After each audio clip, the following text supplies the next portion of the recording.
Out of the thousands of characters in The Simpsons, one woman has quietly become one of the most universally despised in the entire series. It's not the supervillains or the criminals or the con artists, it's Helen Lovejoy. You know her voice. Oh, won't somebody please think of the children? That line alone might be one of the most irritating in all of Springfield. But behind that dramatic plea is a character built entirely out of smugness, judgment, and gossip. And somehow she keeps getting worse. So why exactly do so many fans hate Helen Lovejoy? And is it really just because she's nosy and rude? Or is there something deeper going on here? Let's take a closer look at one of Springfield's most unlikable women and find out if she's more than just a one-dimensional villain with a bow around her neck. Helen makes her debut early on in the series, and right away, she's interrupting a private moment to shame Marge for sitting with another man. It's a perfect introduction to who she is, someone who lives to stir the pot and make judgments, even without knowing the full story. Her character design says a lot too. While most Springfield residents have soft, rounded features,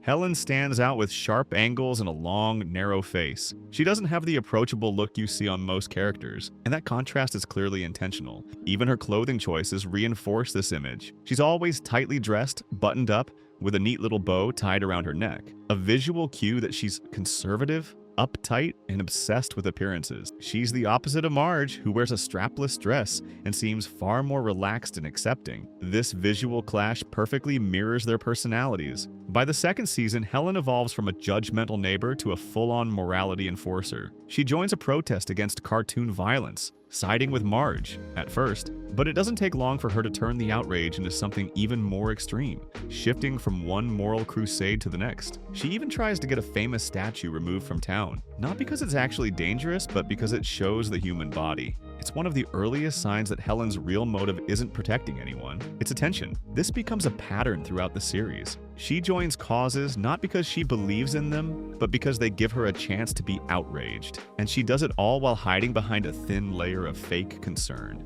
Ironically, she and her husband run a marriage counseling retreat, but as we see in later episodes, their own relationship is a mess, filled with tension, frustration, and some very awkward arguments. It's a classic case of do as I say, not as I do. As the show goes on, Helen takes things a step further. She starts having weekly gossip lunches with other Springfield women, sharing information about everyone's families, jobs, and personal lives. Nothing is off limits. When Marge is arrested for shoplifting, Helen doesn't hesitate. She uses her position as the Reverend's wife to leak sensitive details about Marge's family in court, shaming them publicly, all under the guise of concern. And yet when Marge returns home, Helen makes a dramatic promise to stop using gossip for harm. Of course, that promise doesn't last, not even close. By this point, Helen's not just judgmental, she's actively destructive. She uses information like a weapon and never stops to think about the consequences. Eventually, we meet Helen's daughter, Jessica Lovejoy, who seems sweet on the outside, but turns out to be one of the most manipulative, chaotic kids in Springfield. She lies, steals, and nearly ruins Bart's life in one episode alone. And where's Helen during all of this? Nowhere to be seen. While Reverend Lovejoy steps in to discipline and defend Jessica, Helen stays on the sidelines. It's a surprising absence, especially from someone who constantly lectures others about parenting and morality. Her total lack of involvement says a lot. She's quick to judge other families, but seemingly ignores the chaos in her own home. Years later, the show casually reveals that Jessica is heavily medicated, another subtle jab at Helen's hands-off approach. Instead of actively parenting, it seems like she's chosen to control her daughter in the easiest, most distant way possible. So now we can add absentee parenting to her growing list of flaws. And what makes it even worse is the irony. Helen is always preaching about protecting children, but when it comes to her own, she's nowhere to be found. Helen's behavior isn't limited to gossip and bad parenting. She also has a mean streak, especially when it comes to Marge. In one episode, she joins a group of women investors in town and plays a key role in kicking Marge out. And she doesn't do it quietly, she makes it personal, mocking Marge's business ideas and treating her like she doesn't belong. It's social bullying dressed up as business judgment. This is where Helen's character really starts to feel like an adult version of a high school bully. She's part of the popular clique, and she uses her position to humiliate others. Not because she has to, but because she enjoys it. It's a side of her that shows up often. Whether it's whispering behind people's backs, sabotaging social events, or making passive-aggressive comments, Helen clearly enjoys putting others down, and Marge is almost always her target. After Maud Flanders dies, Helen's role in the series starts to grow. Maud had always been one of the more vocal moralizers in town, but once she's gone, Helen steps up to fill that space and quickly turns up the volume. She joins protests, pretends to support Marge, then instantly turns on her behind her back. In one case, she even pressures Marge into buying an absurdly expensive handbag just to make her feel inadequate. The message is clear: Helen thrives on creating discomfort. What's interesting is how the show uses Helen to satirize the hypocrisy of people who pretend to be virtuous while quietly undermining everyone around them. And with Maud out of the picture, Helen becomes the new queen of that dynamic. By this point, she's no longer just annoying, she's calculated, and her behavior starts affecting not just Marge, but the entire Simpson family.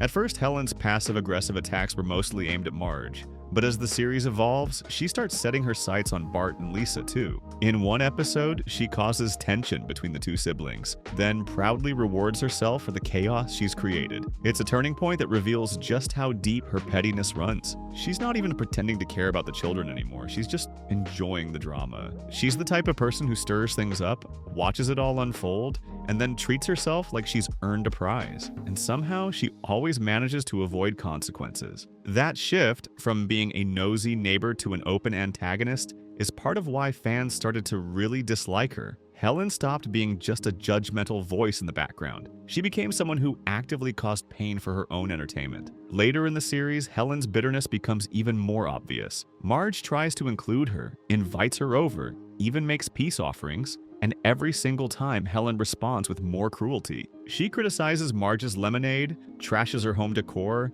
and constantly makes little jabs meant to cut deep. Even when Marge steps up and starts a successful business, Helen finds a way to mock it. In one moment, she even discovers that Marge unknowingly redecorated a brothel and uses it as yet another excuse to shame her. It's not about what's right or wrong, it's about staying on top and dragging others down in the process. Eventually, Marge snaps, and in one of the most satisfying moments in the series, she finally calls Helen out. She points out how hollow and lonely Helen's life really is, and how her judgmental behavior is just a mask for her own unhappiness. It's one of the few times we see someone truly stand up to Helen, and it lands hard. Despite all her flaws, Helen does occasionally bring genuine comedy to the show. Her over-the-top reactions, dramatic lines, and smug delivery all add to the humor, especially when she finally loses control.